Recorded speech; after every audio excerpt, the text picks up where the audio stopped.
Okay, and it looks like it's 5 o'clock Paris time, so we'll get things started. So welcome again to everyone. It's great to have everyone here, especially those of you who've prepared experiments to share with everyone else. Like I always say with this kind of thing, if it weren't for you guys, I'd just be sitting alone playing with equipment, and that wouldn't be nearly as fun. So I really do appreciate all you guys being here. We have an exciting lineup with people from all over the world, from Ireland, US, Greece, Germany, I'm forgetting one or two others, Serbia. Yes. And the UK and Brazil if she shows up. So welcome. It'll be a great international variety. Just a piece of advice for everyone watching. You're probably quite familiar with Zoom, so I don't need to go over things too much, but I'd suggest when people are sharing experiments to have it in speaker view so they'll appear big. Anyone who's not camera shy, I'd suggest you have your cameras on, because a lot of us as teachers know it's a lot more interesting presenting to people rather than just blank screens. But if for any reason you don't feel like or can't share your camera, then don't worry if you're not able to do so. So I think so we can get to the experiments rather than just me talking, because that'll be the interesting part. I'll jump to me. So I'll be showing a couple of really quick ones involving snow, kind of interspersed between other ones, because I'm back in Canada where I grew up and excited to show you guys some snow. I'm going to grab this cooler full of snow, which I shoveled and brought next to me. And I'm just going to make a couple of snowballs. And we're going to try and figure out with the snowballs in what conditions they'll melt faster or slower. So I'm going to make 3 roughly equal snowballs, place one on a plastic tray, one on a ceramic plate,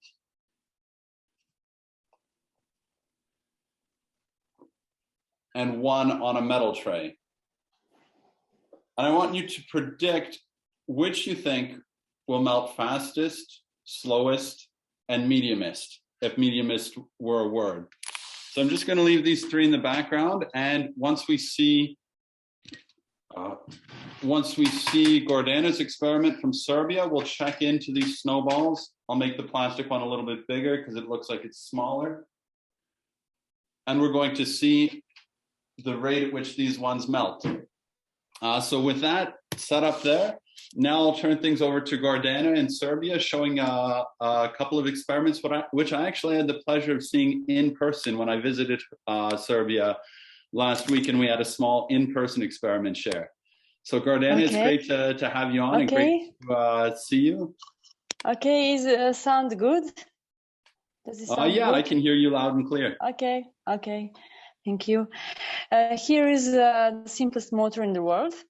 You can just use one neodymium magnet and a copper wire, and that's all. You need one battery, and my school kids like very much this experiment. So now is a time of New Year, or maybe you can make gifts. Kids like to make gifts for mom or for dad with this lovely neodymium magnet, which is not so much expensive. Another one I have here, Perpetuum. This is how it works, but just a moment. I need a better camera. Well, I have 4 ring ferromagnets, and this is a standing pencil in magnetic field. Now you can talk about Perpetuum. Although in 70-75 the French Academy banned it, finding a Perpetuum, but my students are still trying to make it. And this is an example of standing pencil in magnet field, just 4 ferromagnets, and that's all. Yeah, I finished, Michael. Thank you. That's beautiful. Thank you. Okay. And we'll check in on my snow again before we go over to Astrinos in Greece. So here's my snow again. Just changing the spotlights around. Not much significant melting yet, but we'll get to a second variation on which will melt first. And we'll look at 3 different sizes of snowball. So I'm going to make 2 smaller ones that I'll put also on the metal tray. And we're going to see if the smaller one versus the bigger one melts faster or slower. And this is an experiment I did with students a couple of years ago. In Paris, it doesn't snow that often. So when it snowed one morning, the students asked, can't we just go outside and play with the snow? And I said, well, yes, of course we can.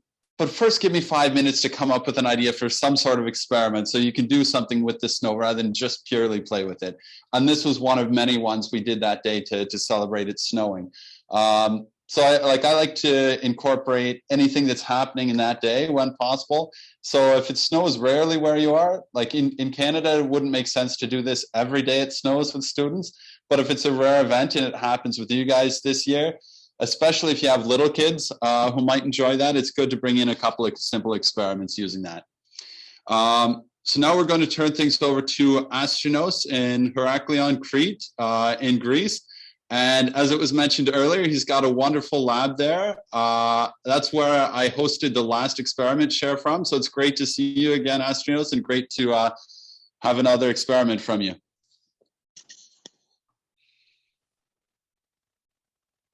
And I think you're mute still. Well, okay. Good evening, everyone. Thanks a lot for having me here with a new experiment share. I like this idea of Michael's very much.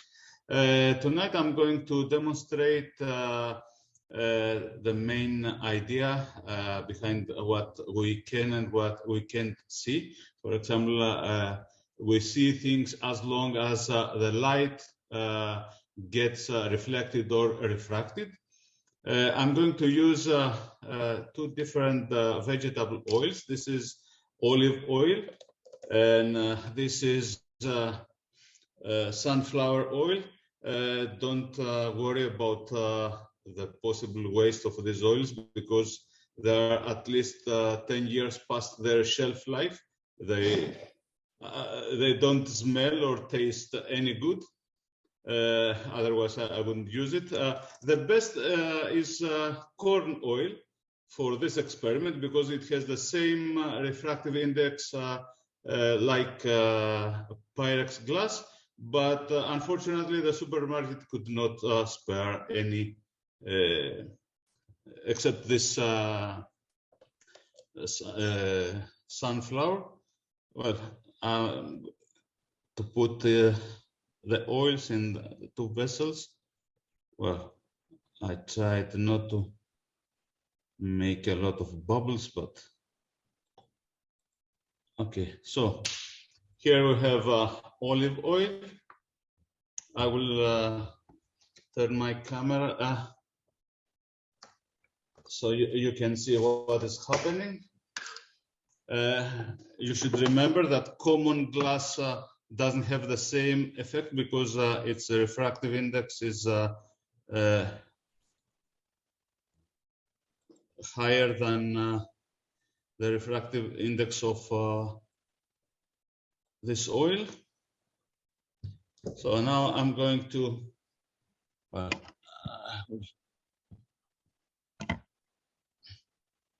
I have these 2 small beakers. They are made of Pyrex glass, and okay, I will try olive oil.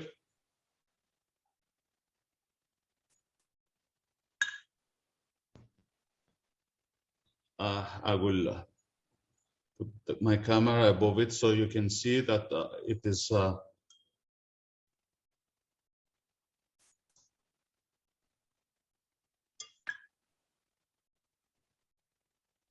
so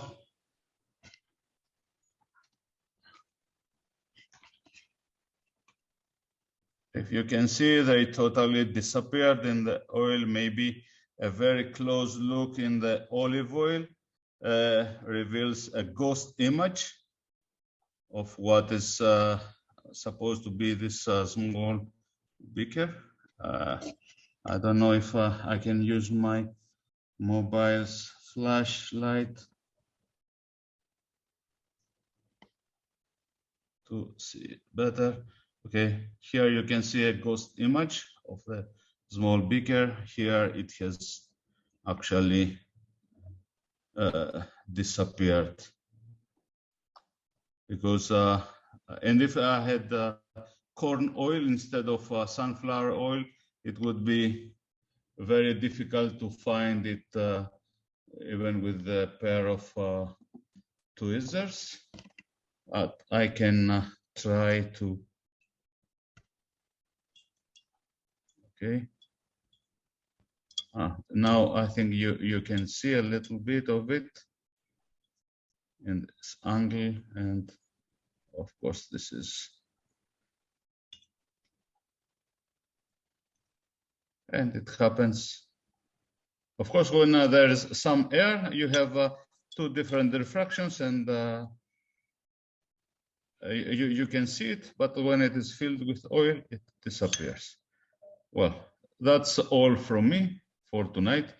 I hope I see you again in another experiment share, and to see the ones that I know very soon, like Michael and Paul in the European Festival. Well, have a happy New Year, everyone. Thank you, Astrinos. That was great to see you again, and great to see this experiment. Just before we switch to Paul in Ireland, we're going to check in on my snowballs that are still melting. Just trying to get my second camera, which is working very awkwardly now, but okay, now we seem to see it. So of the little, medium, and big that are on the metal, we have the little one that's already melted.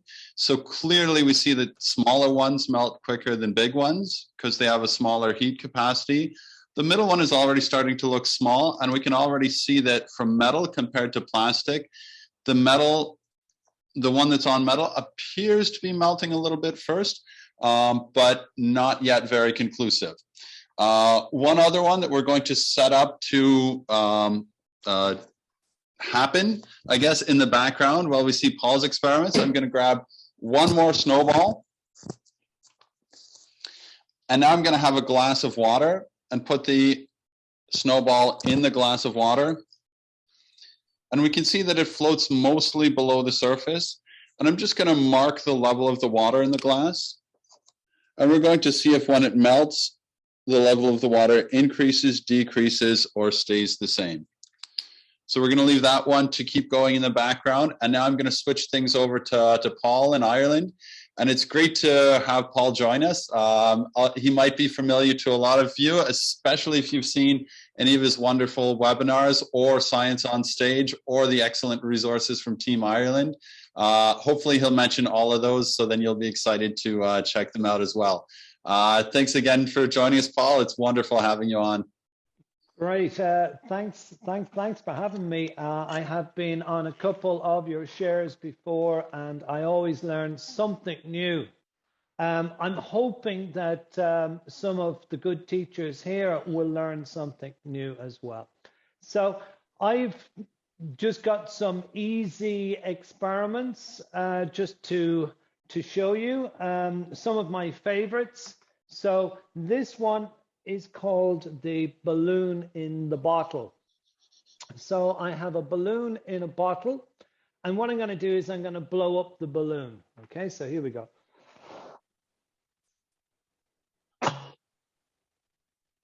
So the balloon is inflated, and what I would ask is, if you were to ask your students, what would happen if I took away this hand? I think many of your students would say that the air is going to come out. So let's do that. Okay, the air does not come out.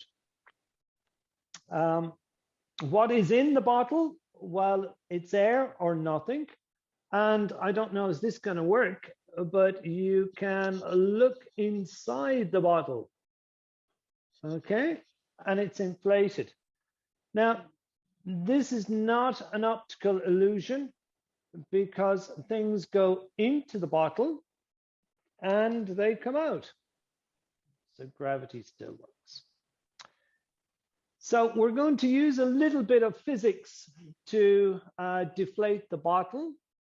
So I want you to watch this straw, which is in the balloon. Okay, so we're going to slowly use some physics. I'm trying to see that you can see what is happening. And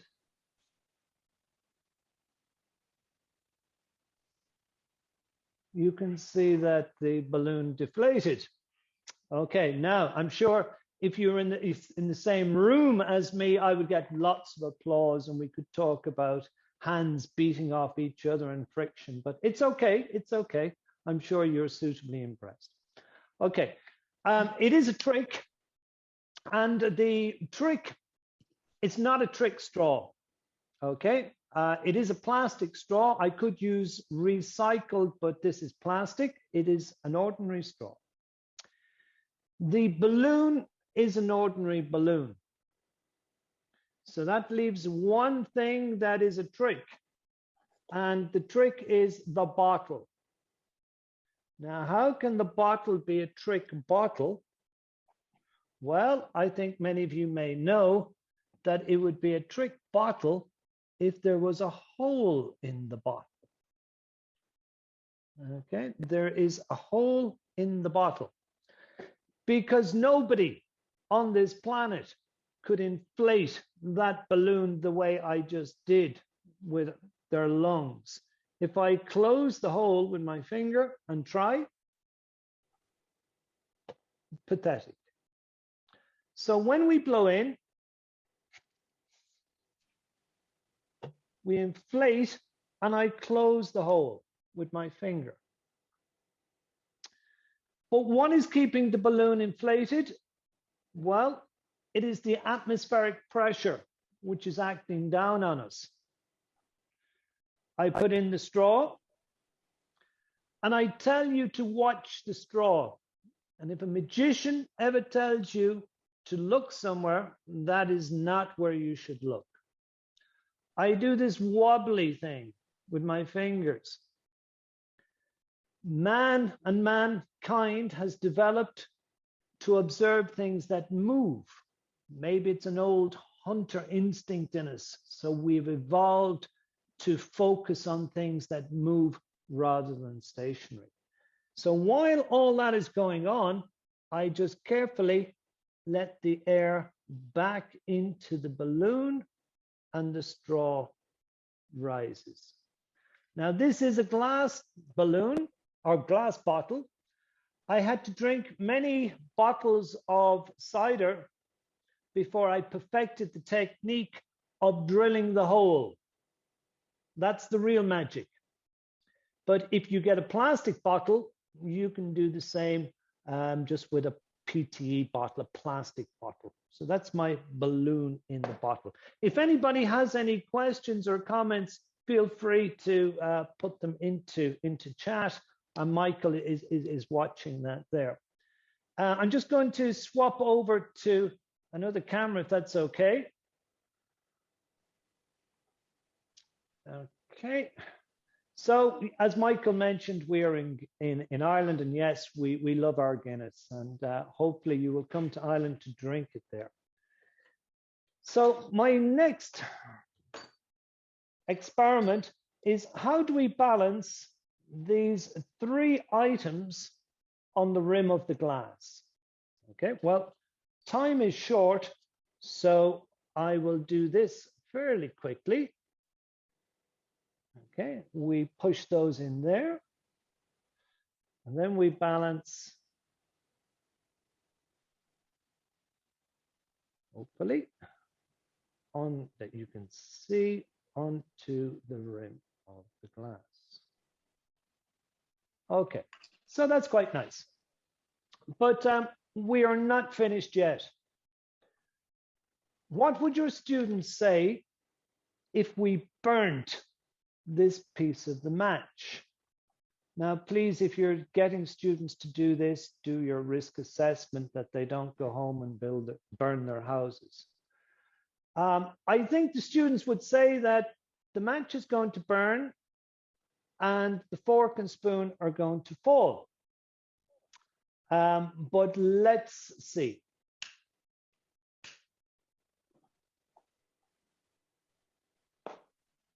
Okay, so the match is burning nicely.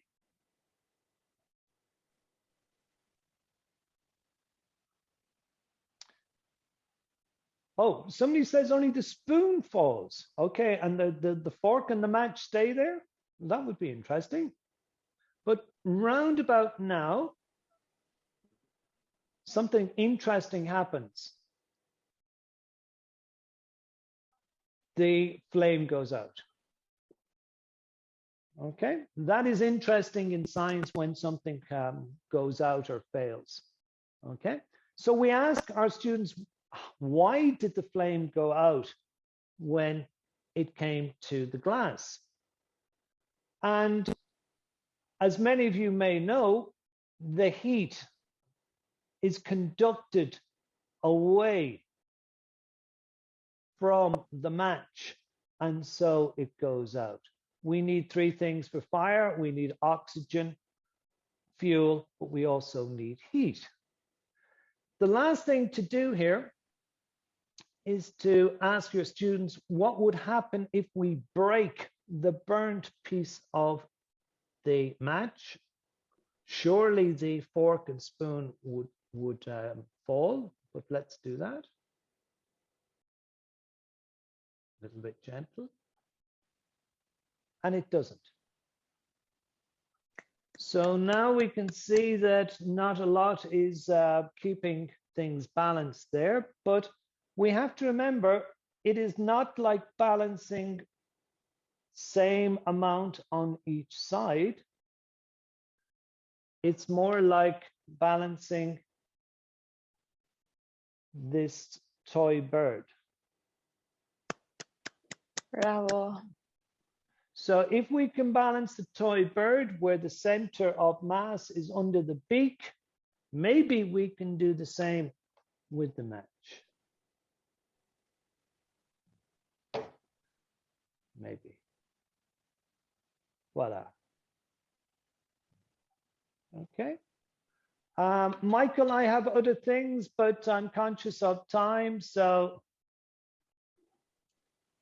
will I show one more or keep going, and if there's time at the end? Can we leave it if there's time at the end for anyone who wants to stay on, just so we don't end up running short for anyone else who's prepared? That is perfect. I might just say that these experiments you will find in our booklets and videos from Science on Stage. You can download these books, and there are many videos for you to view, and I will post the link in the chat, and Michael has done it ahead of me, so thank you, Michael. Okay, thank you, everybody. Although it turned out I directly sent it to you, so now I've resent it to everyone because you probably don't need the link yourself, but they are excellent resources, so I highly recommend them. Thank you again, Paul. No problem. Okay, just before we get to Takis in Greece, I'm going to switch to my camera again for a snow update. So looking at the snow, we can first of all see the glass of water, which I keep moving so the line doesn't stay still. It should be very near the line where the level was. The level shouldn't have gone up or down as it melted. And that's often used as a demonstration. I guess you can see it better if I put a paper behind there.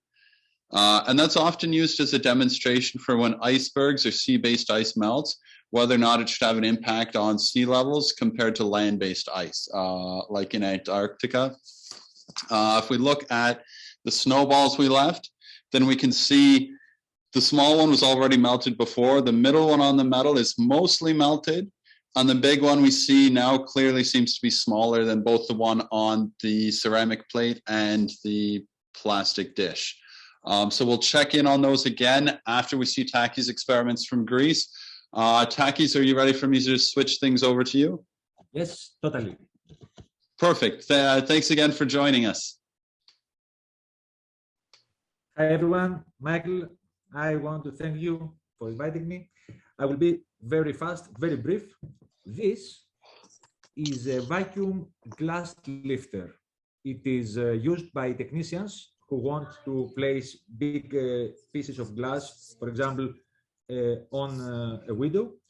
So they use two of them to grab the glass and move it around. If we do that,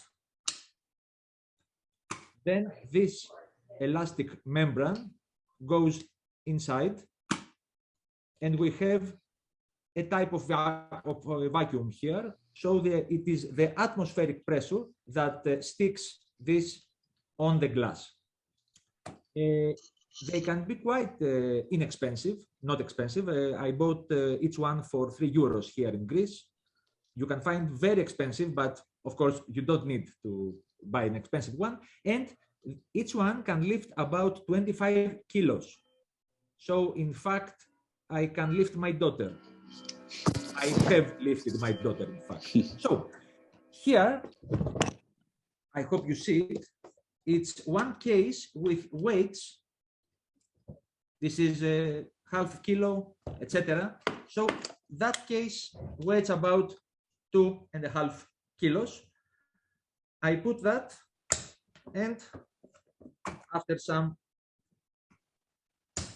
trials, okay, you see, I can lift it. And you can lift also a desk, a student's desk. But what it is, I think, more interesting is to use two of these together, and we can do an experiment that is a simulation of what Otto von Guericke did back in 1654, if I remember well, when he used two big metal hemispheres that they were inside. He had removed the air, so it was he had a vacuum, and he used 8 horses that way and 8 horses that way that tried to pull them apart, but they couldn't. So you can have 2 quite strong students try to separate them, but it's impossible. This is for me. Thank you very much, and Merry Christmas. That's excellent. Thank you again, Takis. And so now we're going to go all the way to Brazil to see a snow experiment from Jeane de Fatima. Just looking for your video to highlight you now. And it sounds like I'll be commenting some of it as well at the same time.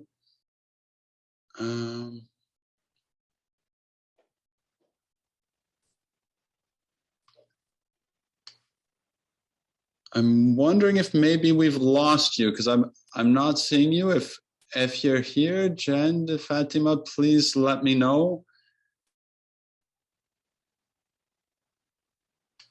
It appears we might have lost her. So what I'm going to suggest is, I guess we'll continue on to David Featonby, who you might be familiar with as well. He's very well known in Science on Stage and a lot of great science communication in Europe. So it's and you should definitely check out his Facebook group, What Happens Next, for a wonderful series of videos that are in the form of riddles. So David, turning over to you, and I think I'm starting off with your videos. That's correct? That's great. That's great. Perfect. So we'll start. Hello, I'm just back from my Christmas shopping. So I can take my mask off now I'm at home, and here's my shopping. Some sweets, some stolons, some stuffing, and a little man. Okay, so I've tied some string, this is my experiment, I've tied some string around the handle of the bag, and I've got a pole here. When I put the string just over the pole, it just slips off. There's a little bit of friction, but it slips off. So I'm going to wrap it round once and see if I can lift the bag. Oh no, I can't. Try another one, wrap it round. Still slips off. How many times do I need to wrap the string around the pole so that without any knots I can lift the bag of all this shopping? That's your question. How many times do I wrap the string round the pole to lift the shopping? So our problem is to lift this heavy basket with the string without any knots. So I've got it round once, twice, slips. 3 times, still slips. 4, is it going to need about 10 times, do you think? 4, slipping still. But I predict that the 5th time,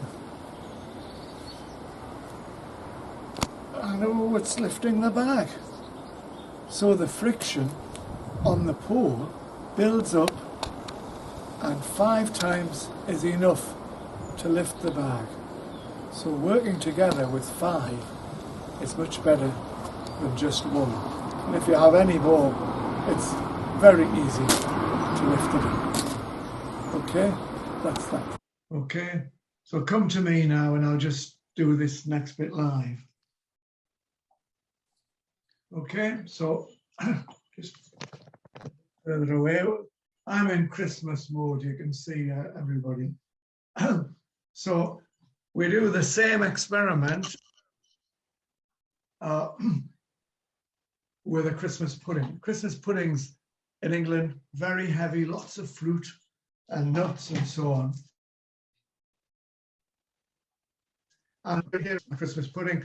And the question you could ask is, how many times, there's half a kilogram here, how many times do you need to wrap the string around the spoon before the friction is sufficient? So 1, 2, 3. And there's enough friction there because the string is pulling down on this side.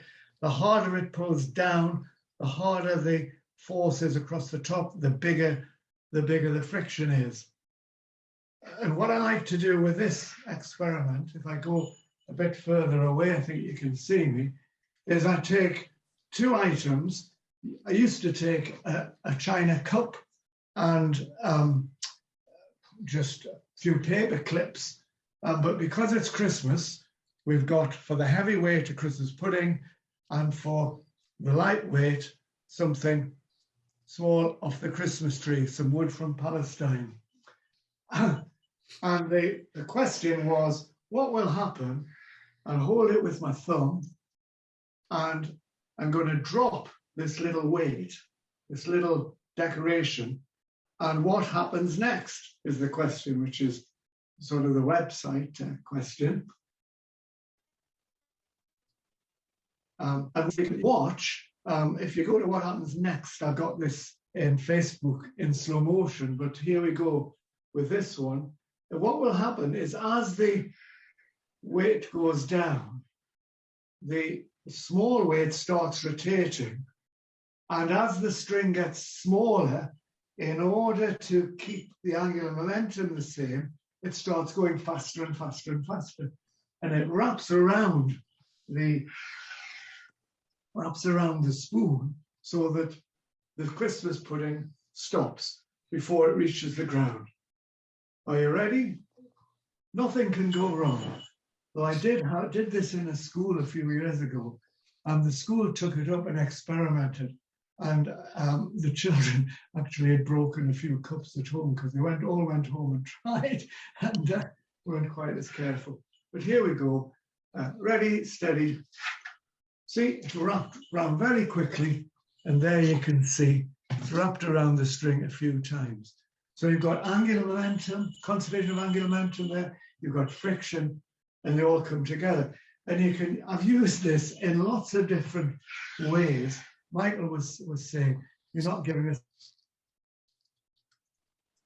a life lesson, because we stuff ourselves with so much food at Christmas, and we maybe forget the tiny real meaning, or you can just say how important little things can be compared with what we think is a big thing.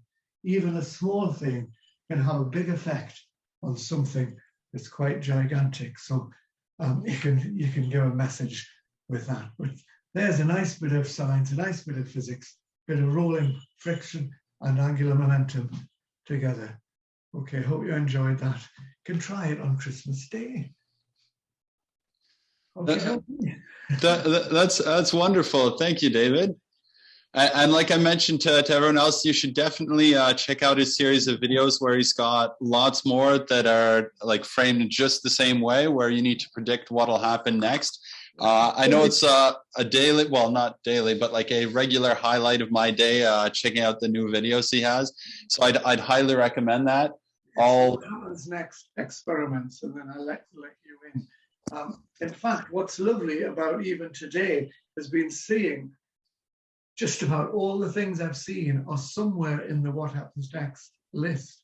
I started at the beginning of lockdown, and now I'm up to 300. I cannot believe that there's 300 experiments, but there's a list which I'll put out this week as well of everything with the subject that they're linked with as well, that you can track back just by using the keywords and so on. So I hope you will enjoy some of those things, and happy Christmas to everybody. Happy experimenting. And I forget if I or anyone else mentioned already, but David and Paul also have a very successful series of webinars they do with Science on Stage.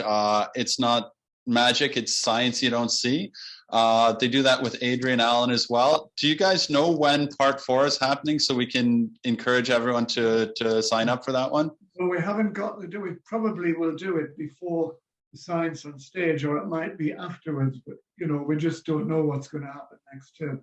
I've got 2 webinars on what happens next, one for primary teachers and one for secondary teachers, 24th and 25th of January.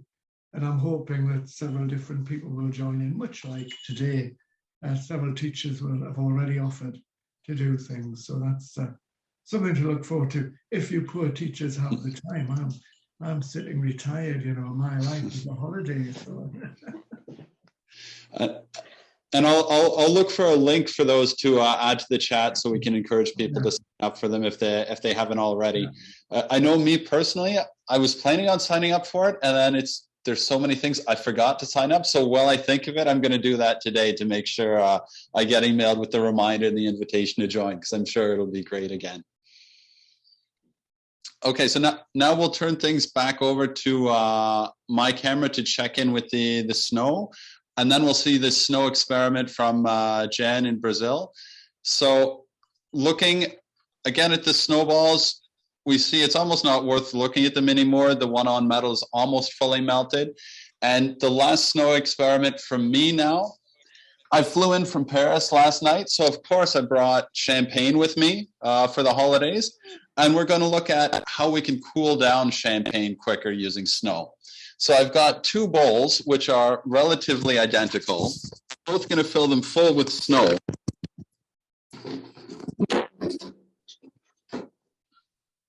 And going to get a relatively kind of awkward on the table here, but you guys can still hear me, right?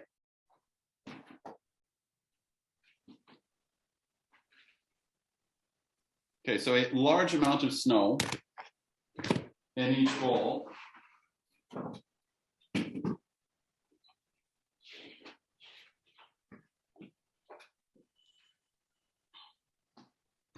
So 2 large bowls of snow, and I'm going to use both of them to cool down a bottle of champagne. But in one of the 2 bowls, I'm going to add room temperature water.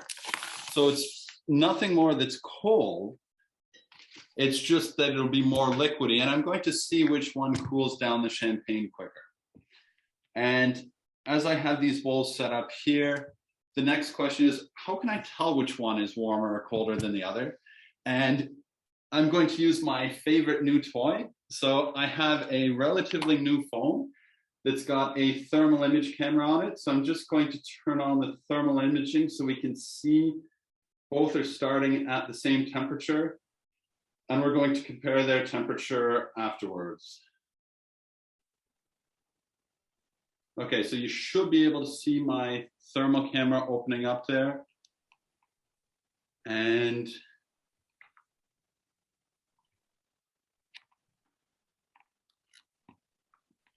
Hard to tell quite what it's pointing at the moment, but okay, we can see both bottles of champagne appearing the same color. And now we're putting them in two relatively identical bowls of snow. And with one of them, we're going to fill it with some water as well. So we have wet snow. And then we'll check back to these bowls in a little bit. So I'm just going to set them aside. And now we're going to turn to Jeane de Fatima, joining with another snow experiment, this one all the way from Brazil. So I believe you're going to be sharing your screen for this one. Let me know if that's not the case. Meanwhile, I'm trying to stop sharing my screen so you can start sharing yours.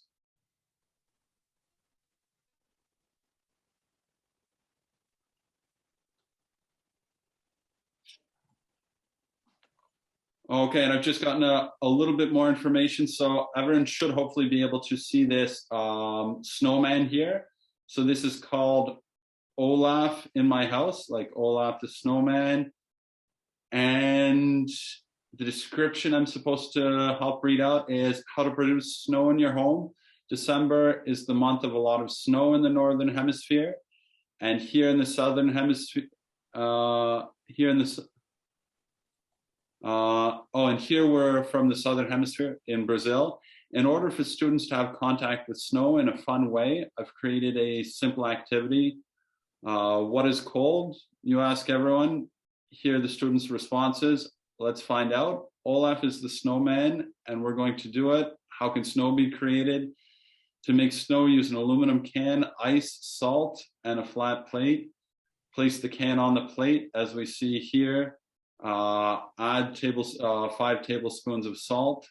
Watch what happens. The outside of the can will accumulate a layer of ice and snow. You can scrape it and the ice will form again. And that's because salt creates a freezing solution to make it very cold and turn the outside air cold, cold being the absence of heat. So the image of the snowman now decorated wearing a hat. Okay, so thank you for sharing that one, and that's great to have another snow experiment to fit with the theme. Now we'll switch things over to Stuart, joining us from California with a couple of experiments about vaccines. And we planned him at the end because he warned me, if possible, he might take a little bit more time. So hopefully no one's in a rush and we don't need to rush him with these experiments. It's great to have you joining us. Thanks again, and I'll turn things over to you. Great. Well, thank you so much, Michael. It's been such a pleasure to view all of these experiments. This is my first experiment share, and I will be back because you guys are my people. And I will definitely be using some of these in my classroom. I teach first through 6th grade science, so like 350 adorable little ones. And in America, the vaccine was just approved for 5 to 11-year-olds about a month ago. And I personally felt like, okay, all the things that I'm doing in science, nothing is as important right now as teaching my students about vaccines. So I just kind of scrapped all the rest of my unit and started teaching them, both because I thought that they should know be like empowered to know the science and how to analyze evidence. I also have developed these units with my collaborator in order to kind of engage families and kind of dinner table conversations. So I have developed these units that include hands-on activities and all these things to make students understand, and also to bring that understanding back to their parents, because ultimately it's the parents who get students vaccinated. So I'm going to share my screen, and I just wanted to provide a little bit more context before digging into the activities, just because I think it's important to have the kind of tools as teachers to be able to justify why we're teaching something that some people consider to be controversial. And it's, let's acknowledge that controversy that teaching about vaccines, is uncomfortable for teachers.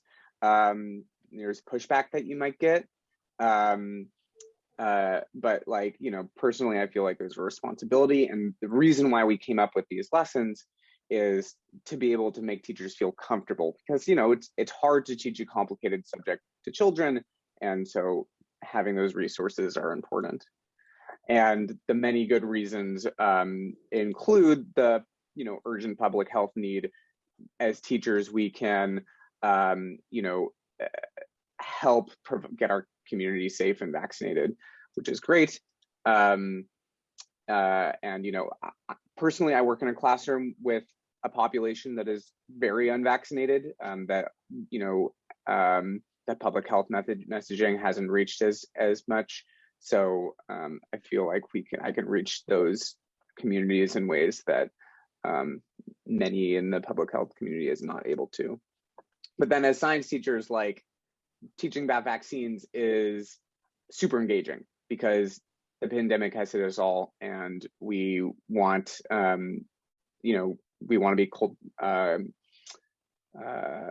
relevant in our classrooms. And so teaching about the pandemic is my students are completely engaged in learning about figuring out these questions that they have answers to, that I can provide answers to. So with all that said, so I have a 4-lesson unit that I've made, that I've developed. The first is to give students context on what is the coronavirus, how it spreads. The second really digs in on how vaccines work. The third, how do we know vaccines are safe and effective? And finally, how does all this keep our community safe? It's kind of a herd immunity lesson and that sort of thing. So I'm going to go, each one of these lessons has a hands-on activity, and I'm going to start going through those. And I just want you all to know that it's all available for free, all the resources, everything, very detailed lesson plans on haywardscience.com/vaccines. I teach in Hayward, California. Okay, so we're trying to make sense first in our first lesson of what the coronavirus is and how it spreads. So starting off by asking students the question, does something come out of your mouth when you breathe or when you speak? And because we're science teachers, we want to ask them, well, if you think so, what evidence do you have or do you not have? Anybody want to try and just quickly try and answer that question? If something comes out of your mouth when you breathe, how do you know? Should we use chat or microphone to answer you? Anyway. I'd say you can feel it. Feel it? Yeah, that's a good one. You can breathe on yourself.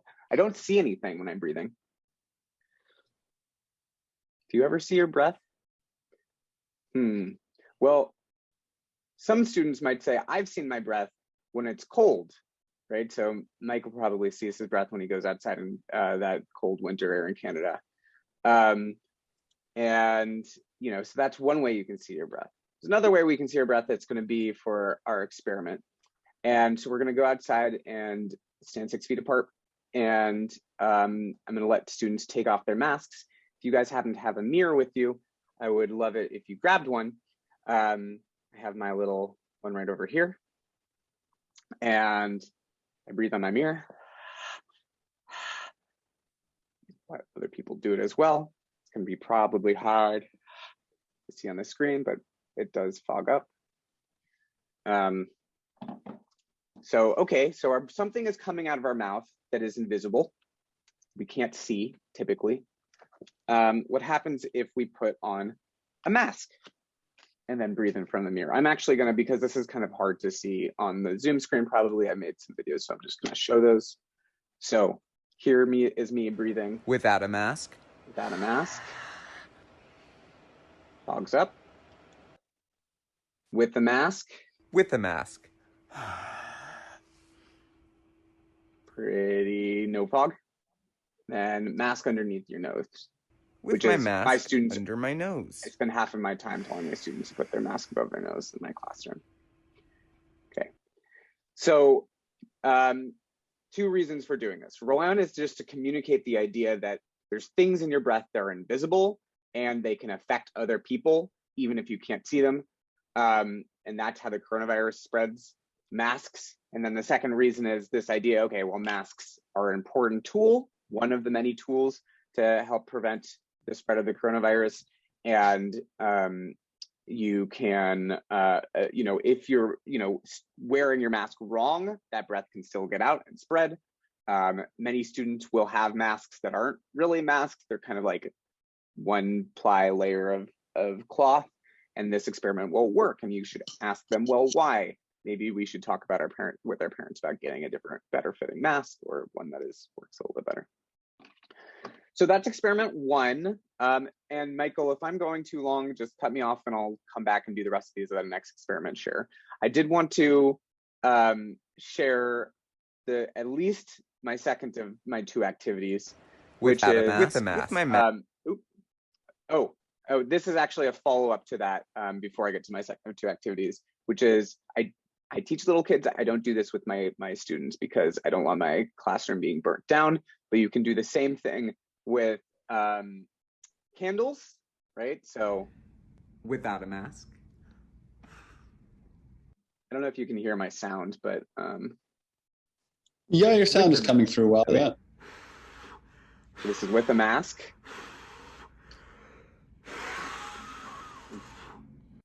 And then finally, mask under nose. With the mask underneath my nose.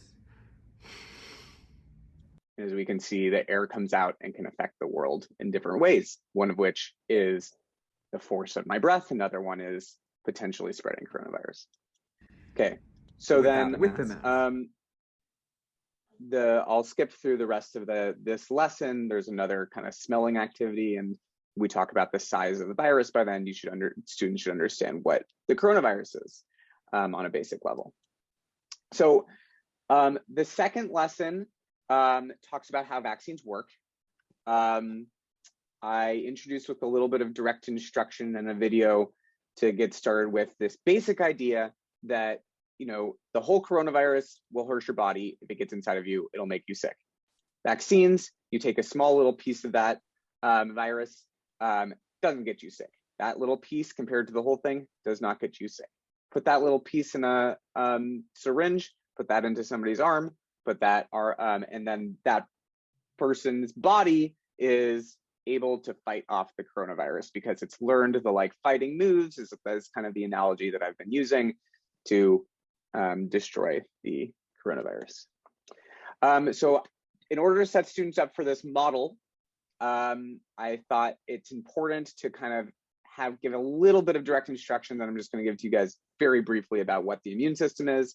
Again, it's these police force, it's these fighting things to fight off the bad guys, the pathogens, etc.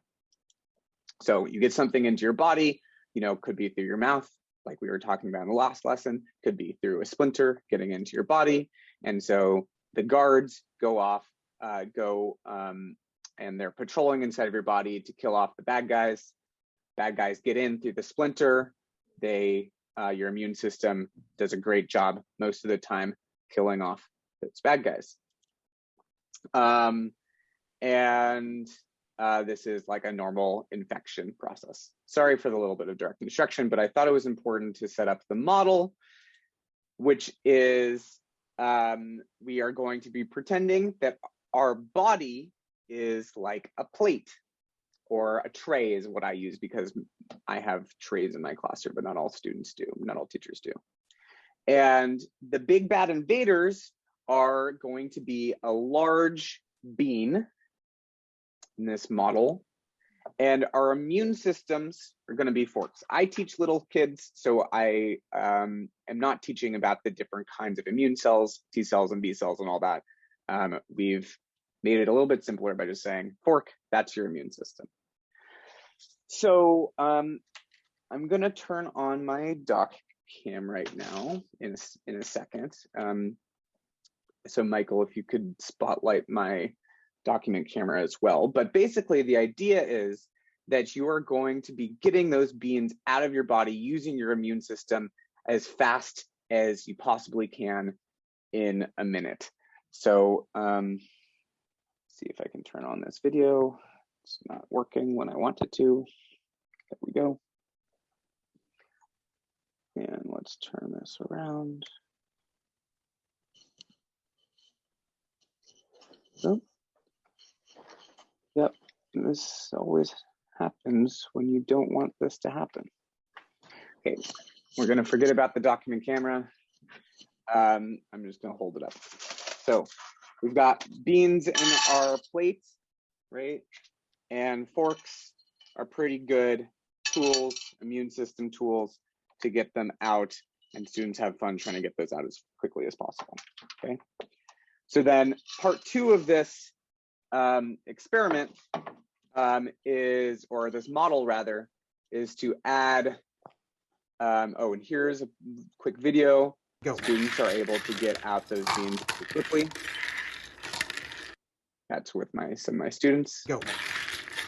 And then in this second part of the model, we're now introducing a new kind of invader, the novel coronavirus, which I'm utilizing here is red quinoa. You might be able to predict what happens with our immune system that is not quite prepared to get this out. So, okay, students have another minute, and some of them are very sad because I can't get out my coronavirus. And the more that's left in your body, the sicker that you are. If you were able to get it all out, I introduced this beforehand with the beans, you're completely good. You might be left with a little bit in when we were doing the beans. And you were like, maybe got a cold, right? But unfortunately for the coronavirus, most students didn't get out very much. So then the next thing is, well, what do we do about that? Well, we have this amazing tool, which are vaccines. I'm gonna skip past the student video for time. So, but you can I'll make this available for anybody who wants to look. Vaccines are very similar to the real virus. Remember, it's just that like spike. The difference between our vaccine and the real coronavirus is that it does not hurt your body, right? So this can be inside of my body, the plate, for as long as I need. And what that gives my body the opportunity to do is to do an engineering project, which is what we get started on with the students, to spend the time to figure out what tool it can use, what immunological tool it can use to defeat the coronavirus. And so I give students tape, and you can give them tinfoil too, to modify their immune system to make it work. I found from after watching 300 students do this, that the best thing that they could do, but I let them test it out and try different things, is to just kind of put a piece of tape underneath their fork. So now you kind of have a modified spoon, and then they're practicing this. And oh, look, you can get out, I don't know if you can see, a lot of the vaccine very easily from your body, okay? So that's prepped your body to be ready so that when you go to the next round with the coronavirus reintroduced, the vaccinated coronavirus reintroduced, you are easily able to get it out of your body. Maybe not 100%, but compare students to what you did originally, how many coronaviruses you got out with your unimproved, unvaccinated immune system versus your vaccinated immune system, and you have much healthier bodies. So that's the end of lesson 2. I want to do a time check. How are we feeling? I can stop there and share next time for the next 2. So maybe what I'll suggest is I'll conclude the session and then leave it open for anyone who has time and wants to stay on, then we can see the rest. But anyone who planned for an hour and wants to go, then don't feel bad if you need to go. Is it okay if we do it that way, Stuart? Sounds good. Let me just, again, just say, I'm very passionate about getting these lessons out as broadly as possible. I've kind of become an evangelist about it. So if you have anybody you want to share this with, please do. And where was that? haywardscience.com. I'll put it in the chat. please check that out. It has all of these and much more resources on it. You know, oh, I did Hayward, not Hayward Science. Sorry, guys. And just a question for you, like if you want to do the next parts with more people, like if I finish up and say anyone who wants to stick around, we'll probably lose half the people, I guess, and there still will be more people, but if you wanted to have a bigger option for it, then we could wait for next time. So can I leave it like up to you to decide which you prefer like that? Let's do them next time. I think that's great. And you can, if you want to go ahead and start taking a look at them, check out the website. Let's say that. Let's do it.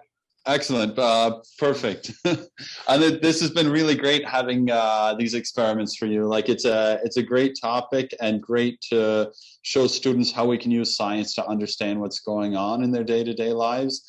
I personally have done a lot of experiments on masks and how face masks work, and including some things like simple fluid dynamics, bringing in stuff on the Bernoulli effect to show it. So maybe I'll include some with that to like pair up with your part 2 of your vaccine experiments. That's amazing. So yeah, that's been really great. I'm going to spotlight myself again to show the results from the champagne experiment. Looking at them in the background, as I was doing that, it's not as wonderful as I expected to be, but trust me, this is a practical application of science where, especially through my university days growing up in Canada and fighting for fridge space with roommates, this was one of the quickest ways to cool down drinks in a hurry when you had people over. So getting back to the buckets of snow with champagne, and you can see clearly the one that had water in it. The snow has definitely melted more, so we have less snow left in here. And I'm just going to turn on the thermal cam and share my screen again so we can see which one is colder here.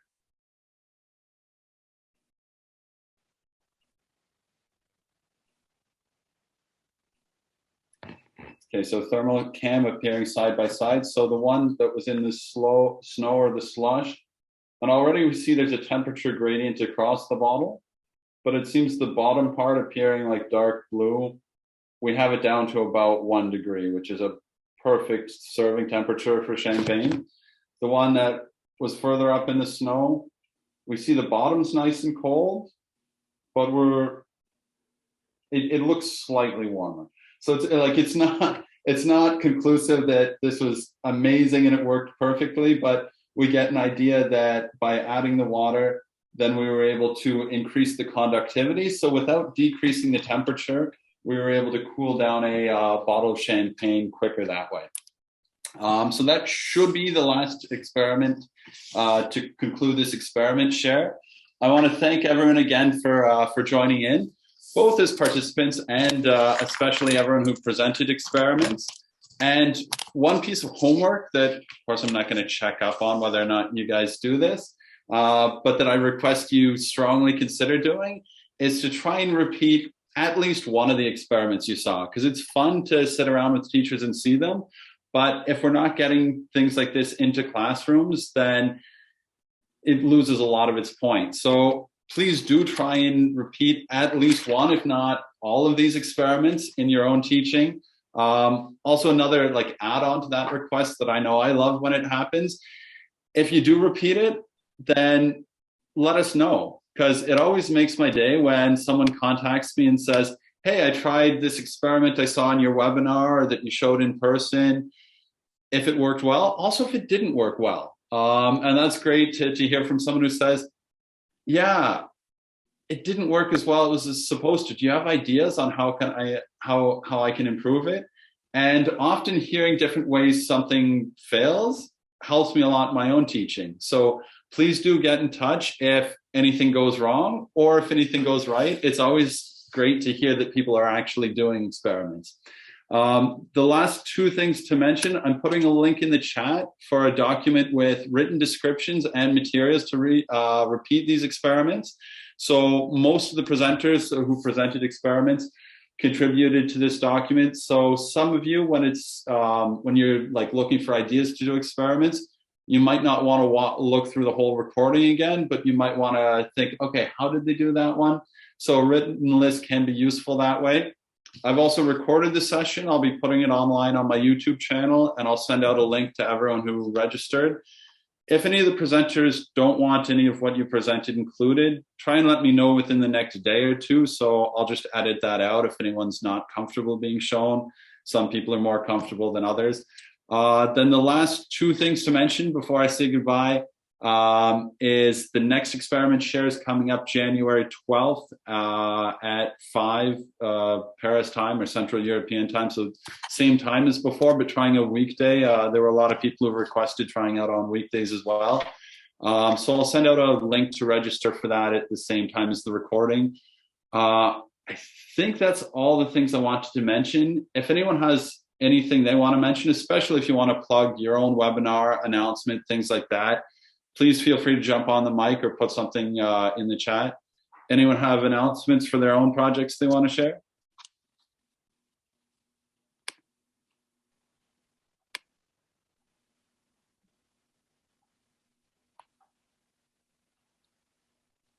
And it doesn't sound like anyone's mentioned that. So then I'll say thanks again for joining. Anyone who wants to stick around to chat afterwards, or if Paul feels like showing more stuff to like half the crowd who sticks around, then I know I'd be interested in seeing that, but don't feel obligated. So I know most people need to go because you have other things rather than just doing experiments all the time. So if you're leaving, have a great rest of the day. Happy holidays, and I hope to see you back January 12th and at other events.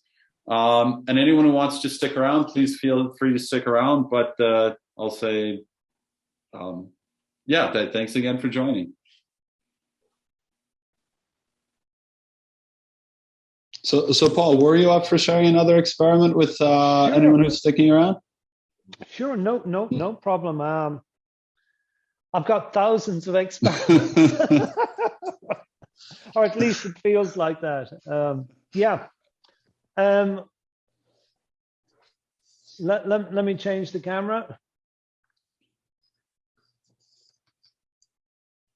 Okay, so can you pin me or a spotlight? Okay, perfect. Okay, so what I've got here, and you may know this one, but it's one of my favorites. I've got 3 candles. I love doing things with matches and fire. A little bit of a pyromaniac, but once again, if you're getting students to do this, you have to make sure that they're going to do it safely. So I've got 3 candles of different heights, okay? And I'm going to light the 3 candles. Okay.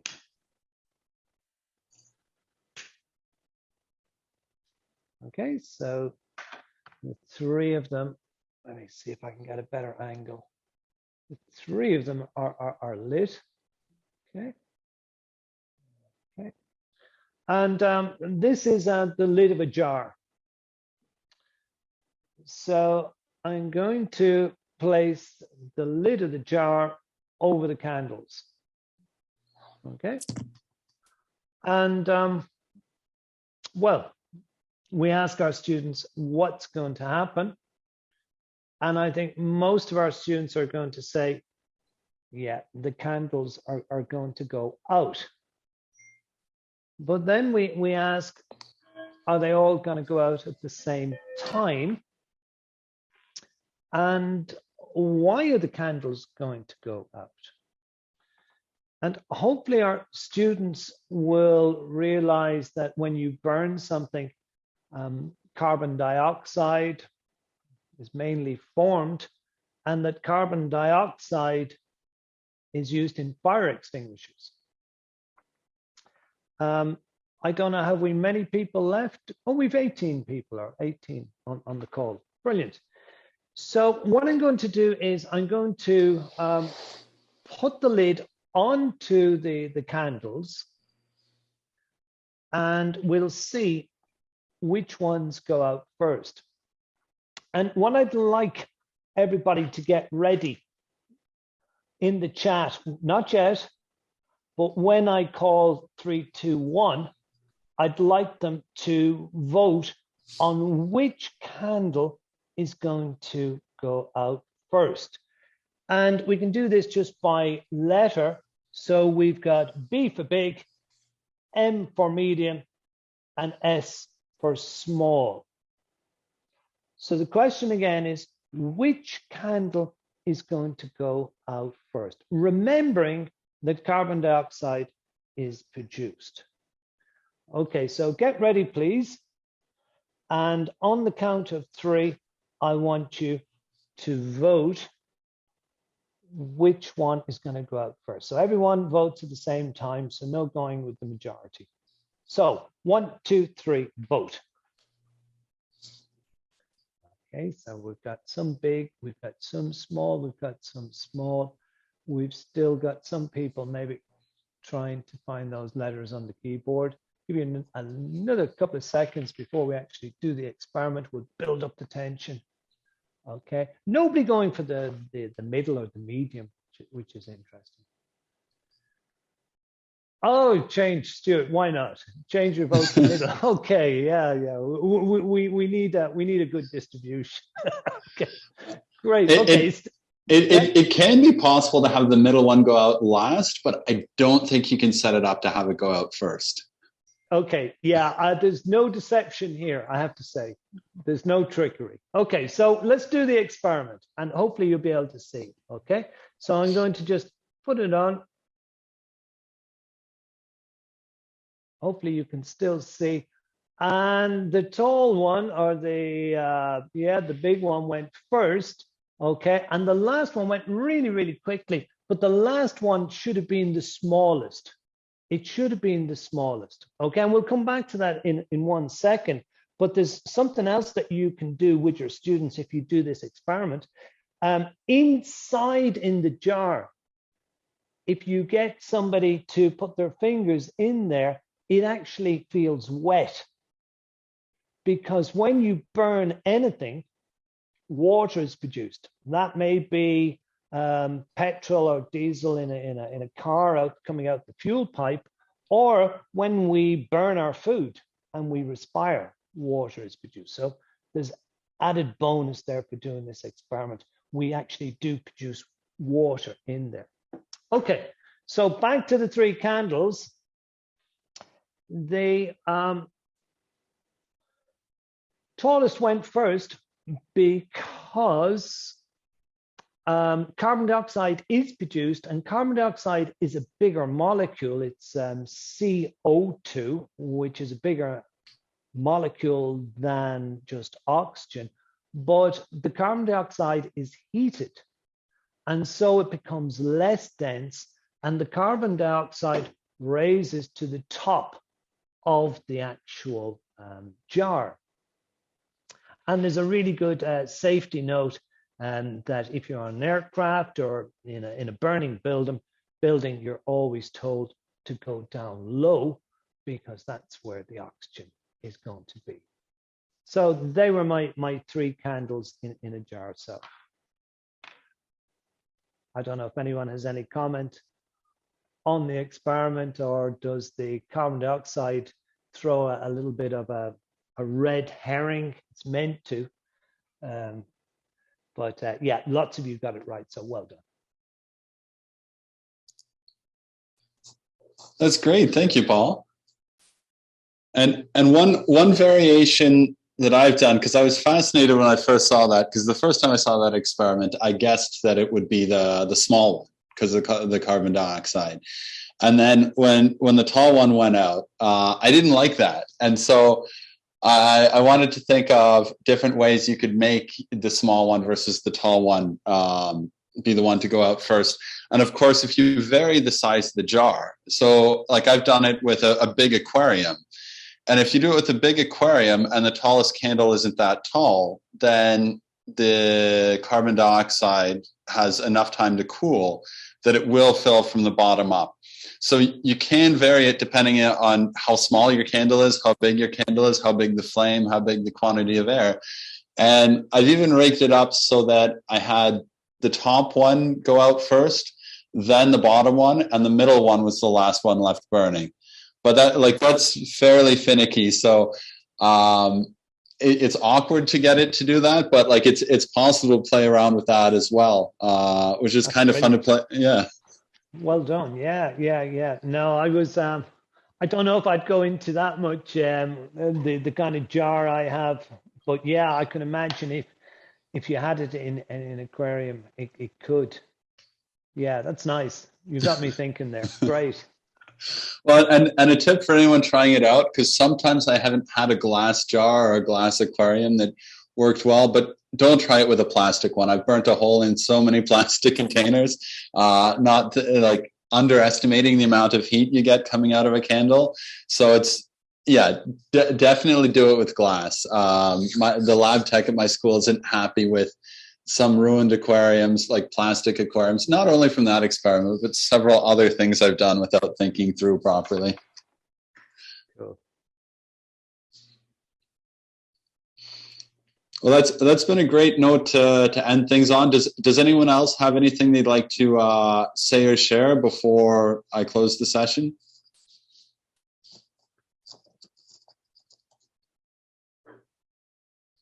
Doesn't look like anyone has anything else to say. So thanks again, everyone. It's been great seeing you, and I hope to see you all back at the next one, January 12th. And please invite friends, because the more people we have, the better it gets. So thank you, everyone. Have a good evening, afternoon, or I guess even morning for you in California, Stuart. Thanks again, and goodbye. Thank you. Take care.